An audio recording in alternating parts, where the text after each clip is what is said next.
Sorry, welcome on stage, Ronja Bromander. The bias is making, your bias, sorry, is making the call. Welcome on stage. Thank you.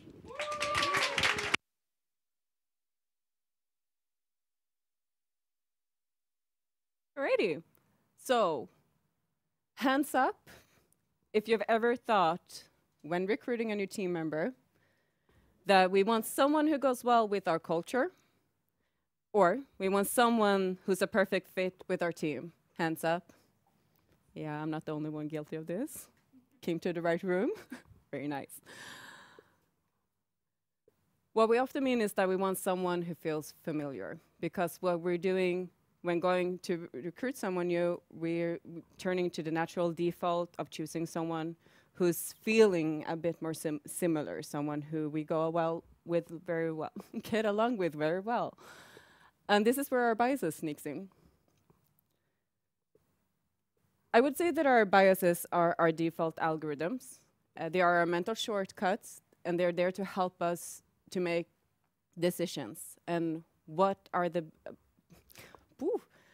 default algorithms based on then? It's our lifetime experiences, it's our context that we've been in, it's whatever triggers us that we've learned along the way in life. And our algorithms are built and rebuilt during our whole life, and it will be set for what our brain state will be when it comes to the biases. And this will make us feel like this feeling in our stomach is helping us. It's like we have an intuition that we would say like this is the right feeling, which it can be right, but it's also our biases sneaking in and helping us make a decision how we're going to go about when it comes to this. So I've chosen 3 biases that we'll be looking closer at when it comes to recruiting a new team member. And we're going to start out with the first impression bias. And the first impression bias is a quick way of perceiving what we see in front of us. It's our brain quickly processing what we have ahead of us, and it will also influence our impression of the person we meet for the first time. Because when we meet someone who shows up to the interview, we will make a quick decision about them for the first 7 to 10 seconds, and it will be reflecting on how we ask the questions and how suitable we find them to be for the role. So how are we going to solve the first impression bias? What are we going to do about that then? We're going to ask ourselves or our team, what do I already think or feel about this candidate and why? And am I responding to the feeling of the person or to the substance in the replies when it comes to this? What evidence do I have for this impression? And would I feel the same way if the person were presenting differently? If they look differently, talk differently, or dress differently? But it's also important to keep this in mind because you will meet people who come to the interview and be highly charismatic and you will completely flow with it.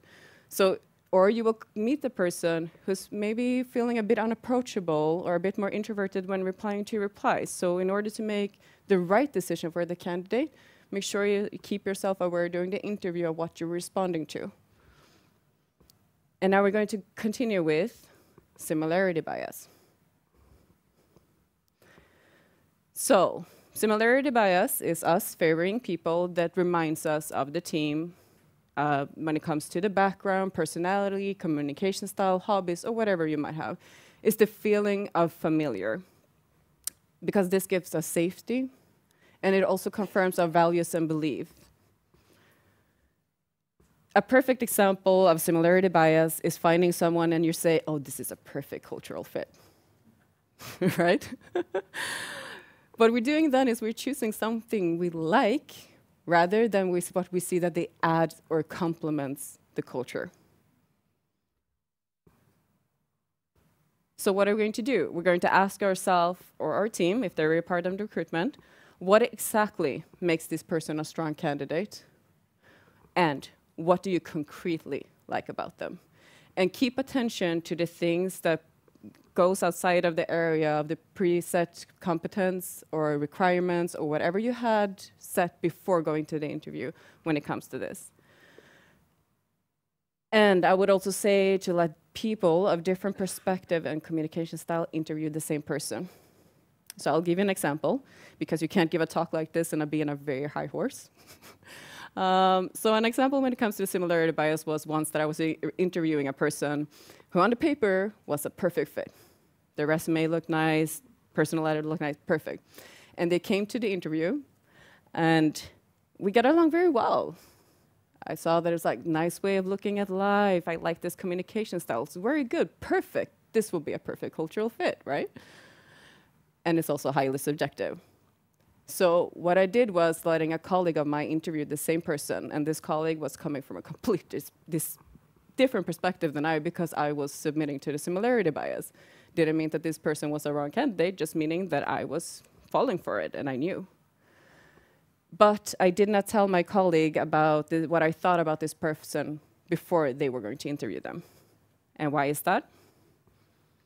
Because confirmation bias. What confirmation bias is your default algorithm going for the hunt for proof to show you that you're right.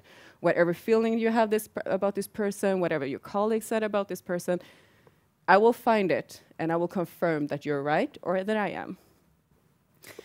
And why this is that the brain loves cognitive consistency. It requires less information, it requires less energy of our brain to process the information that submit to our beliefs and what we think about people, rather than reevaluating it.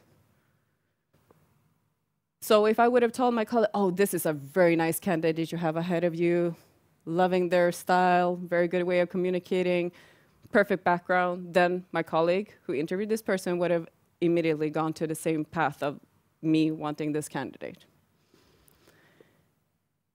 So how are we going to deal with that? We're going to ask ourselves or your team, are we reacting to facts or impression?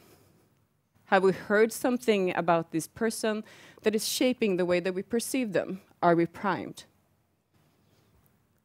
And if we try to disprove our belief, what would we look for then? What will go against whatever assumption we have when it comes to this? And also to make sure that you don't prime each other with belief. Don't tell another person going to an interview what you thought about them. Let them do it, and then they come back, and then you summarize what your common belief of this person to be.